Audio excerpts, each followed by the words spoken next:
تو خواتین اپنی مرضی کا لباس پہنے گی، کوئی نہیں پوچھ سکے گا۔ شراب کی بالکل اجازت ہوگی یہاں پہ، زنا کی بالکل اجازت ہوگی یہاں پہ، بہت بڑے بڑے عیاشی کے اڈے، جوئے کے اڈے اور بہت بڑے بڑے کلبز اس شہر کے اندر بنائے جائیں گے۔ ایک مکمل سیکولر سٹی جہاں پہ عیاشی کی ہر چیز موجود ہوگی دنیا بھر سے آنے والوں کے لیے۔ اور کیونکہ سعودی عرب کے پاس سکلڈ لوگ نہیں ہیں، دماغ والے لوگ نہیں ہیں، بادشاہوں نے اس قسم کی بادشاہت کی ہے کہ اپنے لوگوں کو پنپنے نہیں دیا، سوچنے اور سمجھنے کی صلاحیت نہیں دی، اپنے لوگوں کو ذہین اور شاندار کام نہیں کرنے دیا، نہ وہ کسی چیز کے ماہر ہیں، نہ وہ ٹیکنیکل چیزوں کو جانتے ہیں۔ تو سعودی عرب کو ایسے لوگوں کی ضرورت ہے، تو ان لوگوں کو باہر سے لا کر بسایا جائے گا۔ جہاں زیادہ تر یہودی بسیں گے، انگریز، مغربی ممالک کے لوگ آ کے بسیں گے، ایشیائی ممالک کے امیر ترین لوگ آئیں گے، ذہین ترین ڈاکٹرز یہاں پہ لائے جائیں گے۔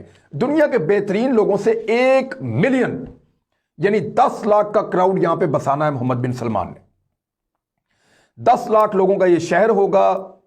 10 لاکھ لوگ جو ہیں وہ لاہور سے 15 گنا بڑے شہر کے اندر رہیں گے، اور اس شہر کی جو سہولتیں ہیں وہ میں پہلے آپ کو بتا چکا ہوں۔ یہ دنیا کا سب سے ہائی ٹیک شہر وہ بنانے جا رہے ہیں۔ اچھا، اس شہر کے اندر کچھ اور بھی ہے، کچھ اور بھی ایسا ہے جو آپ حیران ہو جائیں گے۔ وہاں پہ ایک نقلی چاند بنانے جا رہے ہیں صحرا کے مڈل میں۔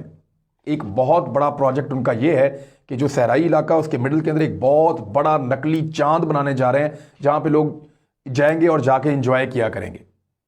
مون بیچ، یعنی وہ مون پارٹیز کے لیے وہ اس قسم کا وہ انتظام کریں گے۔ اب یہ چیزیں آپ لوگ، جو لوگ اس کو سمجھتے ہیں ان کو آئیڈیا ہے کہ ایکچولی وہ کیا کرنا چاہ رہے ہیں۔ وہاں پہ نقلی چاند بھی بنائیں گے، ہر قسم کی آزادی دیں گے، ماڈرن بیچز بنیں گے، اور جو لوگ صدیوں سے وہاں رہتے ہیں ان کو زبردستی وہاں سے نکال دیا جائے گا کہ آپ کی روایات پرانی ہیں، آپ یہاں نہیں آئیں گے۔ اب جو کانٹریکٹ دیے گئے ہیں ان میں زیادہ تر کانٹریکٹ جو ہے وہ یہودی لے کر جا رہے ہیں، کیونکہ وہ اپنے مطابق وہاں اپنی بستیاں بنائیں گے، وہ اپنی سیٹلمنٹ اپنے مطابق وہاں پہ بنائیں گے، اور یہودی وہاں پہ اپنا کام شروع کر چکے ہیں، کیونکہ فائنل جو پریزنٹیشن ہے وہ دی جا چکی ہے بنجمن نیتن یاہو کو، اور اس کے بعد سعودی عرب اور اسرائیل مل کر اس پروجیکٹ کو کرنے جا رہے ہیں۔ یہودیوں کو، عیسائیوں کو، غیر مسلموں کو، ایون ان مسلمانوں کو جو سیکولر ہیں، لا کے اس شہر کے اندر بسایا جائے گا۔ یہ شہر جو ہے یہ 2030 تک مکمل ہو جائے گا، لیکن 2023 میں پہلے کہتے تھے، اب 2025 میں کہتے ہیں کہ 30,000 لوگوں کی رہائش 2025 تک ہو جائے گی، جو اس شہر کے ابتدائی باشندے ہوں گے، اور اس کے بعد یہ بہت تیزی سے آگے بڑھے گا، اور پھر اس کی سپیڈ تیز ہو جائے گی، بہت تیزی سے یہ شہر پھیلتا چلا جائے گا۔ اب سعودی عرب نے یہ کیا کیوں ہے؟ میں سعودی عرب نہیں کہہ رہا، محمد بن سلمان نے یہ کیوں کیا ہے، اس کو ذرا آپ ٹیکنیکلی سمجھیں۔ ایک تو ان کی تیل کی دولت ختم ہو رہی ہے، سعودی عرب قرضے میں ڈوب رہا ہے، ان کو قرضے لینے پڑ رہے ہیں، اپنے اثاثے بیچنے پڑ رہے ہیں، تیل کی پرائس نیچے آ رہی ہے، کرونا وائرس کی وجہ سے دوبارہ ان کو بہت بڑا نقصان ہوا ہے، تو اب ان کو اخراجات اپنے کم کرنے پڑ رہے ہیں۔ ان کو تیل سے ہٹ کر دوسری ترقی اور دوسرے مواقع چاہیے، تو وہ دنیا کو عیاشی فراہم کر کے وہ چاہ رہے ہیں کہ ہم کوئی ایسا شہر بنائیں جیسے دبئی ہے، ایسے ان ملکوں کے اندر لوگ جاتے ہیں اور جا کے لوگ عیاشی بھی کرتے ہیں، گھومتے پھرتے ہیں، ٹریڈ بھی کرتے ہیں، ساری دنیا وہاں پہ آتی ہے، تو وہ اس طرح کا ایک شہر بنانا چاہ رہے ہیں ایک بیچ کے اوپر۔ یہ ان کا مقصد ہے بنیادی طور پہ، لیکن اس کے پیچھے ایک مقصد اور ہے، اور وہ میں آپ کو اب دکھاتا ہوں جو سب سے خوفناک ہے۔ یہ نقشہ دیکھیں آپ سعودی عرب کا، نیچے مکہ مکرمہ، اس کے اوپر اگر آپ تھوڑا سا اور چلے جائیں تو مدینہ منورہ، اور اگر آپ اور اوپر چلے جائیں تو نیوم شہر۔ اب میں آپ کو ایک نقشہ اور دکھاتا ہوں، یہ نقشہ دیکھیں آپ گریٹر اسرائیل کا۔ یہ وہ نقشہ ہے جو اسرائیل نے اپنا گریٹر اسرائیل بنانا ہے۔ اس نقشے کے اندر اگر آپ غور سے دیکھیں، میں نے اپنے پاس بھی کھول لیا، اس نقشے میں مصر کا ایک بہت بڑا حصہ ہے، قاہرہ بھی اس کے اندر جو اس کا دارالحکومت کا علاقہ وہ بھی اس میں شامل ہے۔ یہ آپ نقشہ دیکھیں، مصر کا ایک بہت بڑا حصہ اس کے اندر شامل ہے۔ پھر آپ دیکھیں سیریا، شام آدھے سے زیادہ اس کے اندر ہے، لبنان پورا کا پورا اس کے اندر ہے، اور جارڈن پورا کا پورا اس کے اندر ہے، عراق آدھا اس کے اندر ہے، اور اس کے بعد کویت کا ایک حصہ اس کے اندر ہے، چھوٹا سا بالکل، اور پھر سعودی عرب کا ایک بڑا حصہ گریٹر اسرائیل کے اندر ہے۔ اور اس سارے نقشے کا سینٹر پوائنٹ جو ہے نا، بالکل اگر آپ مڈ میں جائیں تو یہ نیوم شہر بنتا ہے۔ یہ شہر دجال کا اڈا بنے گا۔ نبی کریم صلی اللہ علیہ وسلم کی احادیث کے مطابق سعودی عرب کے اندر جو علاقے ہیں حجاز مقدس، یہاں تک دجال اپنے حواریوں کے ساتھ پہنچے گا۔ مدینہ منورہ کے باہر اس کو جو ہے اللہ تعالیٰ کی قدرت سے اس کو روک دیا جائے گا، وہ مکہ کے پاس بھی پہنچے گا، مدینہ، ان شہروں کے اوپر حملہ کرنے کی کوشش کرے گا۔ مسلمان اس کا مقابلہ کر رہے ہوں گے، لیکن وہ بہت اندر تک آ جائے گا، اور اس کے اندر آنے کا یہ دروازہ ہے۔ یہ جو نیوم شہر بنایا جا رہا ہے، اس کو آپ غور سے دیکھیں، یہاں دجالی فتنہ ہے، یہاں عیاشی کے اڈے ہیں، یہاں سیکولرزم ہے، یہاں جوا ہے، یہاں شراب ہے، یہاں زنا ہے، یہاں ہر وہ بری چیز ہے جو دجال کی پسندیدہ چیز ہو سکتی ہے۔ جو اللہ سے لڑنے والی تمام چیزیں ہیں وہ اس شہر کے اندر بنائی جا رہی ہیں۔ تو دجال کا پہلا اڈا سعودی عرب کے اندر تیار کیا جا رہا ہے، جہاں پہ اسرائیلی وزیر اعظم نے اتر کر اس کا باقاعدہ افتتاح کر دیا ہے۔ اب یہ شہر تعمیر ہوگا اور نبی اکرم صلی اللہ علیہ وآلہ وسلم کی حدیث پوری ہوں گی۔ انہوں نے فرمایا تھا آپ صلی اللہ علیہ وآلہ وسلم نے کہ عربوں کے لیے تباہی ہے، اور یہ دجال کی آمد اور اس کے راستے، اس کے شہر، اس کے مقامات جو ہیں وہ بنائے جا رہے ہیں۔ تو وقت بہت قریب ہے، حقیقت کو پہچانیے اور اپنا قبلہ درست رکھیے۔